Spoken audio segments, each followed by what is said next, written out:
Olá, meu povo! Olha nós aqui de novo, Escola Municipal Alzira Araújo, na nossa aula de língua portuguesa. Eu sou a professora Simone Januário. Essa aula é para o 9º ano e é a nossa aula de número 7. Então, bora continuar a nossa narrativa? Vamos continuar contando histórias? Me segue aí. Hoje, continuaremos nos aprofundando no ato de narrar histórias. Sim, de contar histórias, do faz de conta, do era uma vez.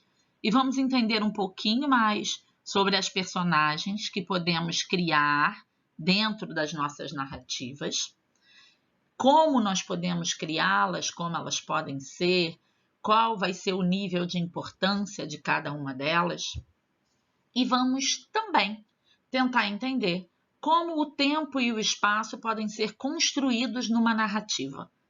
Quais as estratégias que nós temos para fazer isso? Bora?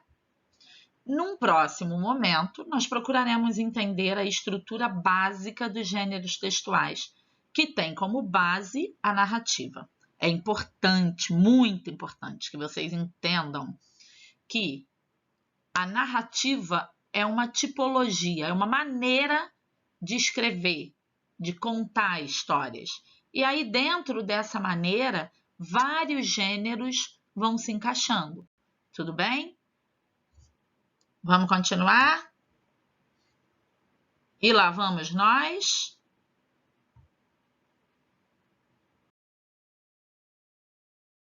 Bem, sem muitas delongas, vamos falar desse ser que é essencial dentro de uma narrativa. Tem que existir, não dá para passar por cima. De alguma maneira tem que estar lá. Quem é? A personagem. E aí eu trouxe para vocês uma definição do dicionário de termos literários, tá? Vamos ver o que ele diz.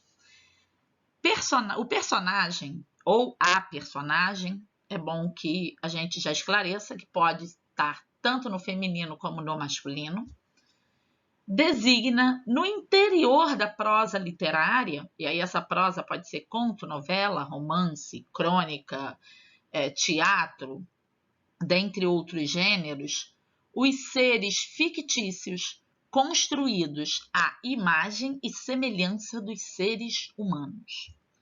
Se estes são pessoas reais, aqueles são pessoas imaginárias. Se os primeiros habitam o mundo que nos cerca, os outros movem-se no espaço arquitetado pela fantasia do prosado. Legal, né? Uma definição bem poética e bem literária. E o que ele nos diz aqui? Que a personagem é um ser fictício que vai sendo construído como se fosse um ser humano, que são pessoas imaginárias e que habitam ou movem-se ou atuam num espaço, num mundo que é criado, que é fundado pela própria literatura, pela fantasia, pela ficção. Então, a personagem é aquele ser que vai estar ali na história, que vai habitar os locais criados na história dentro do tempo determinado pela história. Vamos prosseguir para ver como isso funciona? Bem. Vamos lá. Olha só que coisa linda esse slide. É familiar para vocês? Não? Para ninguém? Ah, para alguns sim, vai. Para quem assistiu a aula passada, sim. As personagens ou os personagens na narrativa. Vamos lá? Nós vimos numa perspectiva bem técnica, né, ou literária, vamos dizer assim, a descrição do que é uma personagem. Numa perspectiva menos teórica, mais prática, nós vamos ter a ideia de que as personagens são seres atuantes de uma história e podem ser um animal, uma pessoa, um objeto e até mesmo um sentimento, uma emoção. Vamos pensar nisso? Guardem essa informaçãozinha. Desde que apresentem características humanas, ou seja, As personagens, elas podem ser criadas em cima de qualquer coisa. Tudo pode virar uma personagem. Só que tem que ter características humanas. A gente vai relembrar algumas situações, tá bom? Guardem isso. Além de serem encontradas na literatura, os tipos de personagem também estão presentes no cinema, no teatro, na televisão, nos desenhos, enfim, em qualquer narrativa. Em qualquer uma. Qualquer narrativa que você crie, por mais abstrato que ele seja, o personagem vai estar lá dentro, ele vai existir. Porque é ele que vai viver aquela narrativa. Entendeu? Agora, se você relembrar, se você puxar um pouquinho só a memória, na aula da semana passada, eu mandei nos slides o vídeo com a apresentação, com o início da animação Divertidamente. Foi colocada como exemplo. Vocês lembram? Então, se vocês assistirem de novo esse vídeo, agora vocês vão perceber a Alegria, que é uma das personagens. Olha o nome, gente, Alegria. E ela representa exatamente esse sentimento, essa emoção. É ela quem apresenta as outras personagens que vão fazer parte daquele elenco. A Tristeza, ali que bonitinha a Tristeza, azulzinha, olha. O Raiva, vermelhinho, baixinho aqui do outro lado, socadinho assim. O Medo, que é aquele ali do medo, do assustado ali no meio. A Nojinho, a verdinha ali com aquela carinha nada simpática. E a própria Riley, que é a protagonista da história. Se vocês puxarem pela memória, vocês vão ver que a Alegria, além de ser personagem, ela é narradora. Então, nós temos aí um exemplo de uma narradora personagem numa animação, né? Num filme. Ela apresenta um por um, ela mostra o nascimento da Riley e apresenta pra gente a situação inicial daquela história que vai ser contada. Que, na verdade, ela estará contando. Por isso que ela conhece tão bem cada personagem. Beleza?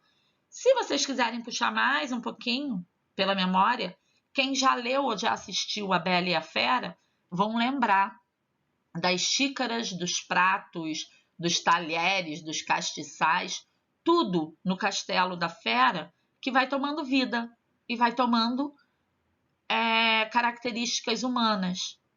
São personagens possíveis. Tudo bem? Entendido até aí? Vamos prosseguir, então.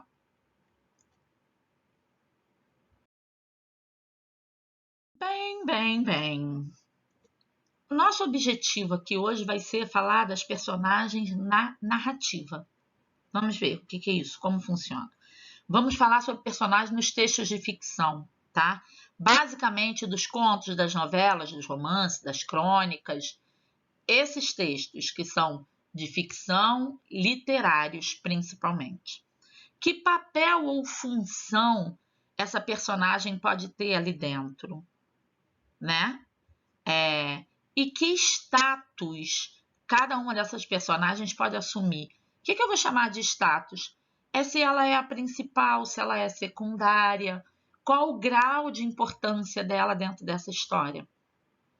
Que papel ela vai ter? Ela vai estar ali para quê? Ela vai viver e narrar a história? Ela vai só viver a história? Ela vai ser, digamos assim, uma personagem complexa, difícil de entender, difícil de assimilar? É isso que nós vamos avaliar em relação a cada personagem. E qual o objetivo de pensarmos isso? Porque, obviamente, claro, lógico e evidente, além de ler textos narrativos, vocês precisarão criar textos narrativos. Vocês precisarão trazer para mim narrativas de vocês, sejam orais, sejam escritas. E aí a gente tem que estar familiarizado com essas maneiras, com essas estratégias de se colocar um personagem dentro da história. Bem, iniciando. A nossa personagem, ela pode ser protagonista ou pode ser antagonista. O que isso quer dizer? Num texto ficcional, geralmente, personagens principais e personagens secundárias. As principais são as protagonistas. São as que protagonizam a história. São aquelas que vêm num primeiro momento e seguem até o fim da história. A história é sobre ela. Ou ela tem uma grande participação ali. E os antagonistas? Antagonistas são os secundários, tá? São aqueles que se opõem normalmente ao protagonista. Pode ser um vilão, por exemplo, às vezes não, mas ele é antagônico, ou seja, ele é contrário ao protagonista. Pode ter um status principal também, ele pode estar ali juntinho, porém, ele vai ser o que está sempre em oposição ao protagonista. Tudo bem? Guardem protagonista principal e o antagonista não tão principal assim, não tão essencial assim. Vejamos agora outras possibilidades de personagens. De que maneiras mais esses personagens podem ser criados? Ele pode ser um coadjuvante. O que é um personagem coadjuvante? É aquele que só auxilia no desenvolvimento da trama, que não vai ter um papel muito essencial ali dentro.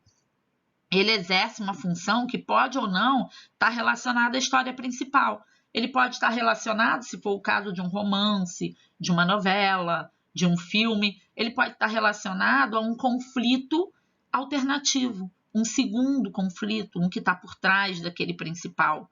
Por exemplo, a quantidade da sua aparição e sua importância na história vai variar conforme o enredo da história. Se esse coadjuvante vai precisar auxiliar ou dar apoio mais vezes, em mais momentos, ou não, ou se ele só aparece uma vez ou outra.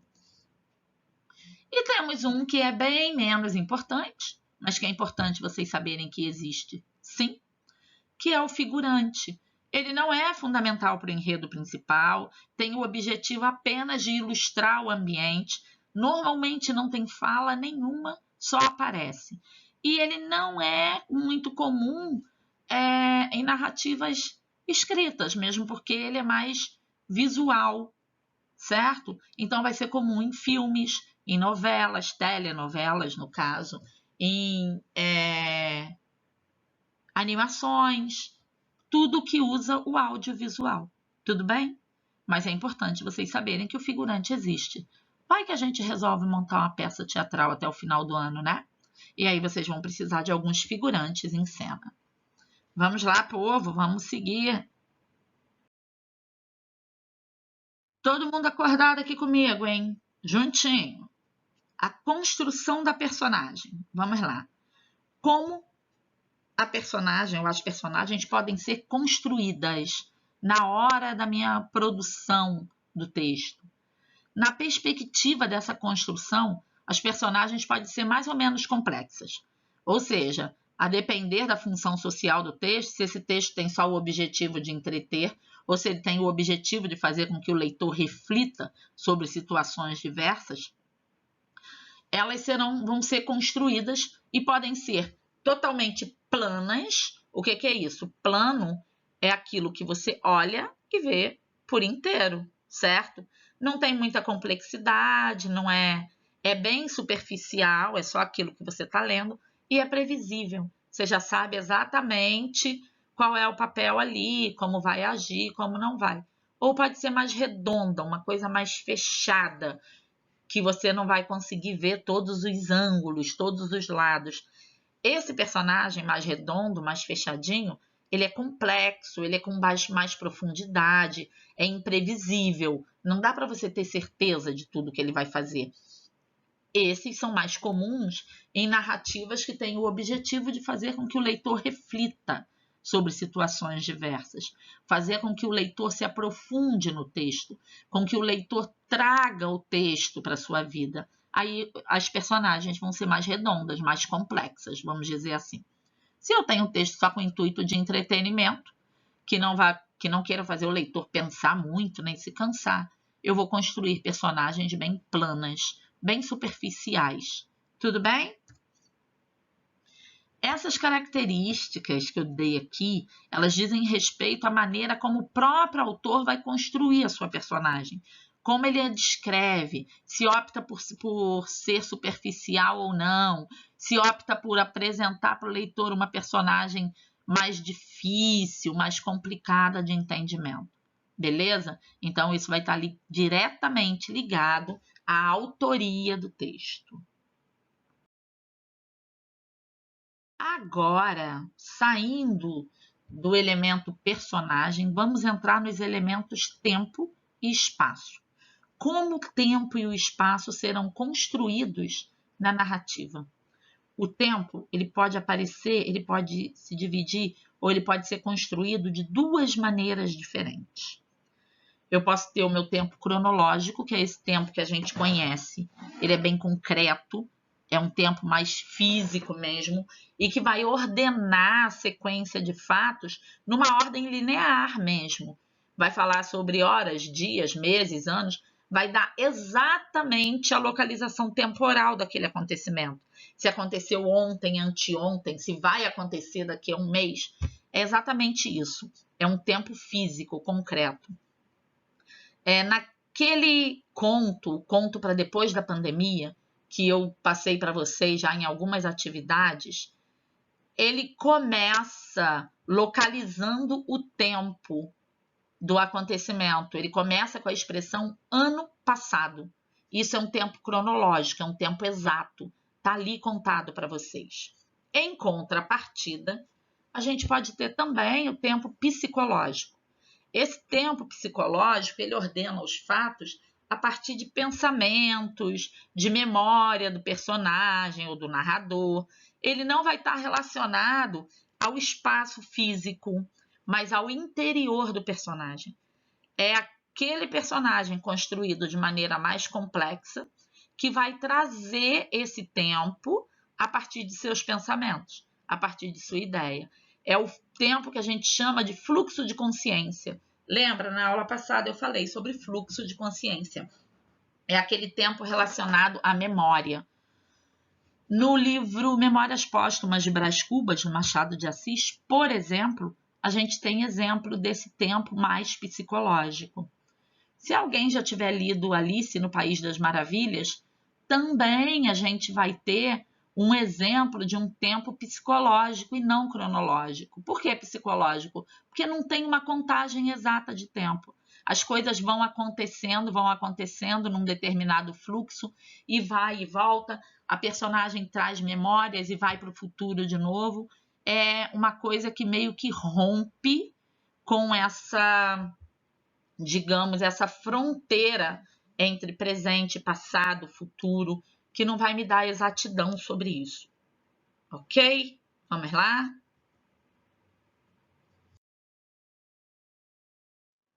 Nós vamos falar sobre um outro elemento muito, muito importante numa narrativa, que é o elemento espaço. O que seria esse elemento espaço? Elemento espaço é o local onde os acontecimentos ocorrem, tá? É aquela coisa ali. Por exemplo, o mesmo conto do qual eu estava falando, um conto para depois da pandemia. Ele começa ano passado, eu vivia indo no Ceará para minha mãe. Então, localiza-se um espaço físico, exato, objetivo. Mas eu posso também localizar espaços que não são tão físicos assim. Mas o elemento espaço, ele diz respeito à localização do acontecimento, do fato. Ele pode designar um espaço macro, que aí vai dizer respeito à cidade, a estado, a países exatos onde está localizada aquela ação, onde cada ato está ocorrendo, ou ele pode ter um espaço micro, que pode ser a casa da personagem, pode ser o trabalho da personagem, uma praça, o próprio quarto, dentro do banheiro, ou até mesmo dentro da própria mente, dentro da própria cabeça. Tudo bem? Conforme é lá em Divertidamente, que as emoções, o espaço da ocorrência e das ações das emoções é o espaço mental da Riley. Então, dependendo da extensão dessa narrativa, esses espaços podem ser diversos ou podem se limitar a um único espaço. Posso ter várias personagens e cada personagem num espaço diferente, ou eu posso ter uma história com uma narrativa menor, um único conflito, onde tudo vai se centralizar num espaço micro ou num espaço único. Ok, galera? Bem, o nosso assunto da aula de hoje nós encerramos. Agora eu tenho os outros assuntos tão importantes quanto para tratar com vocês. Vamos lá. Vamos adiantar alguns assuntos. Na próxima semana, nós teremos avaliação. E o conteúdo avaliado vai ser o seguinte: variantes e variações linguísticas, que foi o assunto da nossa aula 2. Texto literário e não literário, foi o assunto, acho que, da nossa aula 3. Relações morfossintáticas entre substantivos e artigos e substantivos e adjetivos, ou seja, qual a relação traçada entre o substantivo e o artigo. O que o artigo faz com o substantivo, lembra? O artigo é o elemento determinante e o substantivo é o elemento determinado. E que relação se trava entre o substantivo e o adjetivo? Ou seja, o substantivo nomeia e o adjetivo caracteriza esse nome. Então, essa é a relação morfossintática a qual eu me refiro. Verbos, identificação e função deles dentro do texto ou dentro do uso, né, na maneira como ele aparece.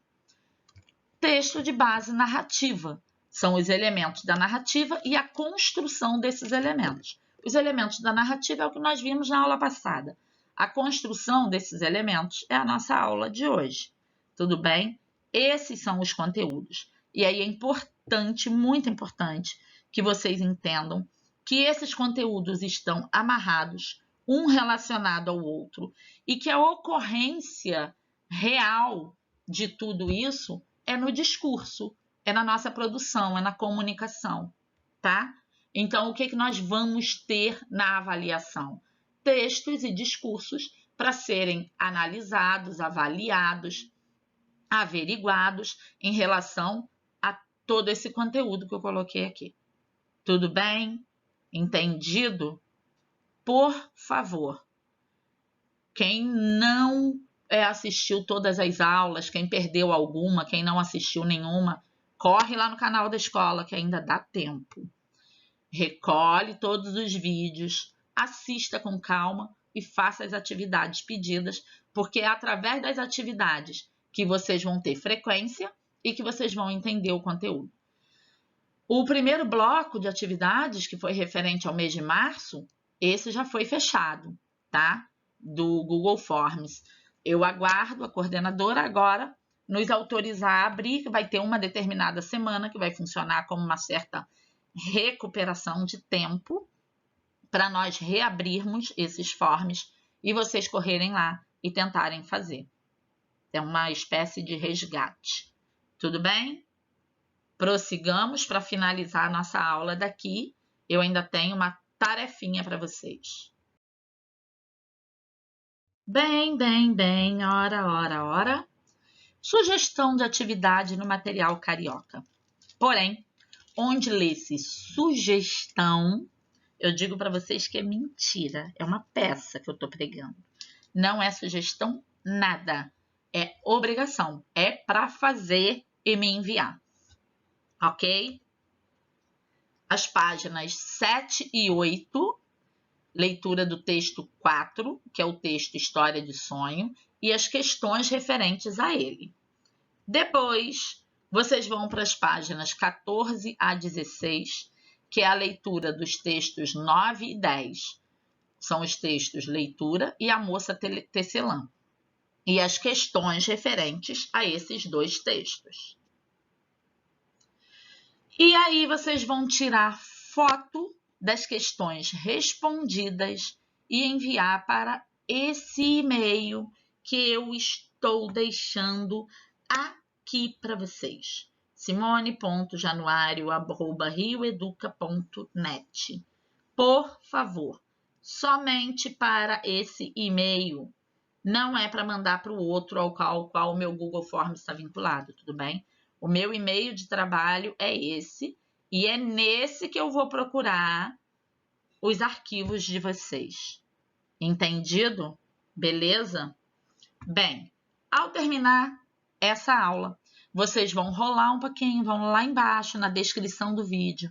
Vai ter o link para o Google Forms, que óbvio, vocês não estão livres dele essa semana, apesar dessas atividades do Material Carioca. Vocês vão clicar no link, vão entrar no formulário e vão fazer a atividade que está proposta lá.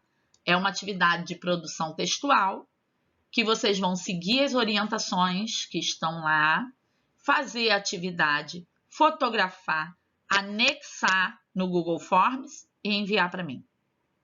Tudo bem, galera? Entendido? Então,